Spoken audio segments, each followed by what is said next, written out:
আলু দিয়ে তৈরি করা স্ন্যাক্স রেসিপি সকলের খুবই পছন্দ হয়, আর তার সাথে যদি চিজ অ্যাড করা হয় তাহলে তো খেতে আরো দুর্দান্ত হবে। তাই আজকে আমি আলু এবং চিজ দিয়ে একটা স্ন্যাক্স রেসিপি নিয়ে এসেছি। আমার আজকের স্ন্যাক্স রেসিপি হলো আলু চিজ রোল।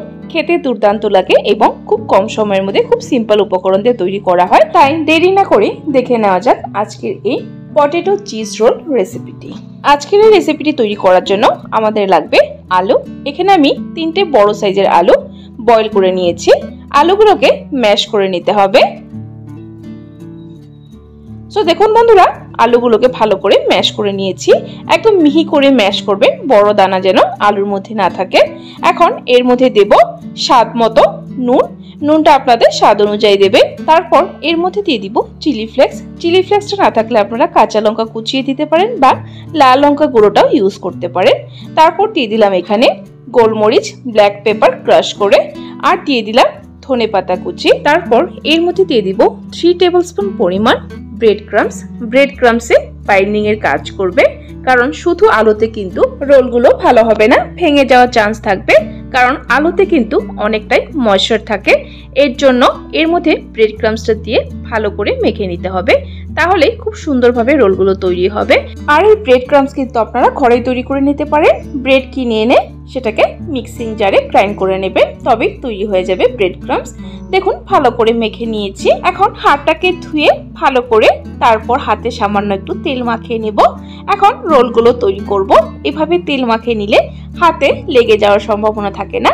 আমি এইভাবে একটু মিশ্রণ নিয়ে রোল করে একটু লম্বা করে নিয়েছি। তারপর মাঝখানটা এইভাবে একটু প্রেস করে জায়গা করে নিয়েছি। মাঝখানে চিজ দিতে হবে, আর চিজগুলো এভাবে আমি লম্বা লম্বা করে কেটে নিয়েছি। চিজ আপনারা যে কোনো চিজ ইউজ করতে পারেন। চিজটাকে দিয়ে ভালো করে সিল করে নিতে হবে, নইলে কিন্তু চিজ বেরিয়ে যাবে মেল্ট হওয়ার পর, আর চিজ বেরিয়ে গেলে তেলটাও আপনার নষ্ট হয়ে যেতে পারে। এর জন্য একটু সাবধানে করবেন যেন কোথাও চিজটা বেরিয়ে না থাকে। দেখুন ভালো করে সিল করে নিয়েছি এবং রোলগুলো সুন্দরভাবে তৈরি করে নিয়েছি, আর বাকি রোলগুলো সেম প্রসেসে তৈরি করে নেব। সো দেখুন বন্ধুরা, সবগুলো রোল আমি তৈরি করে নিয়েছি। এইভাবে রোলগুলো তৈরি করে কিন্তু আপনারা ফ্রিজে স্টোর করে রাখতে পারেন, যখনই খেতে ইচ্ছে করবে বের করে ফ্রাই করতে পারেন। এখন যাচ্ছি পরের স্টেপে। রোলগুলো কোটিং করার জন্য এখানে একটা ব্যাটার তৈরি করে নিতে হবে। এখানে আমি 3 টেবিলস্পুন পরিমাণ কর্নফ্লোর নিয়ে নিলাম। কর্নফ্লোর না থাকলে আপনারা ময়দাটাও ইউজ করতে পারেন। তারপর এর মধ্যে দিয়ে দিলাম স্বাদ মতো নুন। এখানে আমি হাফ টিস্পুন পরিমাণ নুন দিয়ে দিলাম। নুন দিয়ে তারপর এর মধ্যে জল দিয়ে একটা রানি কনসিস্টেন্সি ব্যাটার তৈরি করে নিতে হবে। কর্নফ্লোরের এই ব্যাটারটা কিন্তু বেশি ঘন করার প্রয়োজন নেই, রানি কনসিস্টেন্সি রাখবেন। আপনারা হয়তো দেখেই বুঝতে পারছেন কতটা পাতলা করেছি। তৈরি হয়ে গেছে কর্নফ্লোরের ব্যাটারটা। এখন যাচ্ছি পরের স্টেপে। এখানে আমি নিয়েছি কর্নফ্লেক্স।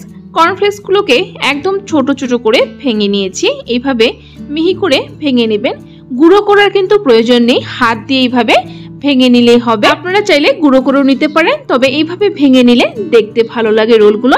আর যদি কর্নফ্লেক্স না থাকে তাহলে আপনারা ব্রেড ক্রাম্বসও ইউজ করতে পারেন। একটা রোল নিয়ে এইভাবে কর্নফ্লোরের ব্যাটারের মধ্যে ডুবিয়ে দিতে হবে, ভালো করে ডুবিয়ে কোট করে নিতে হবে।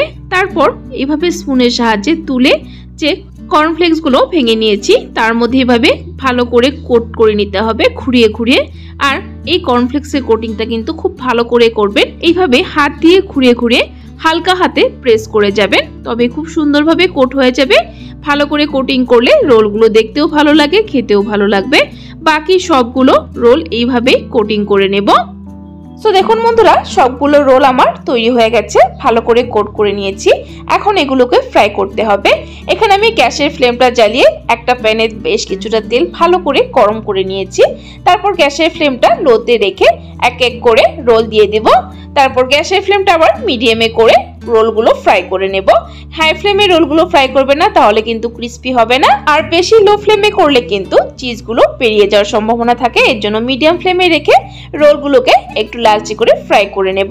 আর রোলগুলোকে দিয়ে এভাবে ঘুরিয়ে ঘুরিয়ে ফ্রাই করবে, তাহলে চারপাশে একই কালার আসবে। সো দেখুন বন্ধুরা, রোলগুলো আমার ফ্রাই করে নেওয়া হয়ে গেছে, খুবই সুন্দর একটা কালার এসেছে। এখন রোলগুলোকে একটা আলাদা প্লেটে তুলে নেব আর গরম গরম এই পটেটো চিজ রোল সার্ভ করব। সো বন্ধুরা, দেখতে পেলেন কতটা ইজি এই পটেটো চিজ রোল তৈরি করা। দেখিয়ে দিচ্ছি ভিতরটা কতটা পারফেক্টলি তৈরি হয়েছে। উপরটা কিন্তু খুবই ক্রিস্পি হয়েছে আর ভিতরটা একদমই সফট চিজি রোল তৈরি হয়েছে। সো বন্ধুরা, আমার আজকের এই পটেটো চিজ রোল কেমন হয়েছে ট্রাই করে কমেন্ট বক্সে অবশ্যই জানাবেন। আর যদি রেসিপিটি ট্রাই করার পর ভালো লেগে থাকে তাহলে কিন্তু একটা লাইক দিতে ভুলবেন না। আরো এরকম রেসিপির আপডেট পাওয়ার জন্য চ্যানেলটাকে সাবস্ক্রাইব করে দিবেন। সাবস্ক্রাইব করে পাশে থাকা বেল আইকনটা ক্লিক করে অল করে দিবেন, তাহলে আমার চ্যানেলে যখনই কোনো নতুন রেসিপি আসবে নোটিফিকেশন আপনাদের কাছে পৌঁছে যাবে। ভিডিওটি সম্পূর্ণ দেখার জন্য অসংখ্য ধন্যবাদ। ভালো থাকবেন, সুস্থ থাকবেন।